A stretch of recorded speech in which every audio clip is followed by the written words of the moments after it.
Nigi ko gitigite ikaria kamulu na kieha kinene na kimaku kiingi makiyuria uria thani ya githeri ya ciringi mirongo itano igituma mundu uragwo.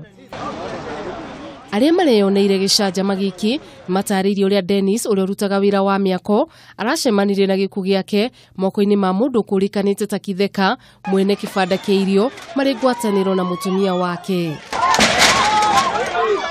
Sasa kijana na yeye mwenye alikuwa na yeye, sasa kutoka pale nikasema o jamaa nikakuja nikamuuliza kitheka, kwa nini mnaua kijana mkiwa wawili? Kitheka kutokea mimi amenipiga ngumi hapa. Sasa nikashika hiyo kijana mwingine, kijana akakimbia. Sasa huyo mwingine kwenda kumuinua, nikapata huyo maadhe ndio alikuwa amemkalia chini. Kumuinua kijana aliteremuka hivi akashika chini na mikono. Kushika na mikono akuamuka hapo tena. Hiyo 50 ndio ameleta shida juu hizi kia ameiba ama amenyang'anya mtu. Si ni laji na baba kuna kauteli. Githeri hiyo inapikangwa, hakuna kitu kingine. Ndio anapikanga hapo.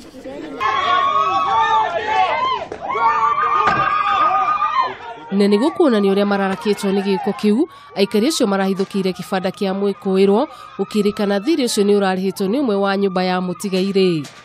Hata mzee wa huyo mama amepita kwa job yangu saa hizi. Angeniambia kama huyo kijana wetu ako na deni ningemtolea 50 nimpatie. Amepita tu akanisalimia na akakuja huku. Ni mwikuirwo ni ikitio ngono etereire kuhingurirwo thitango guku nake mutumia wake agethano nake thutha wa gwithara. Handu-ini ha Kameme TV ritwa riakwa ni Wanjiru wa Njuguna.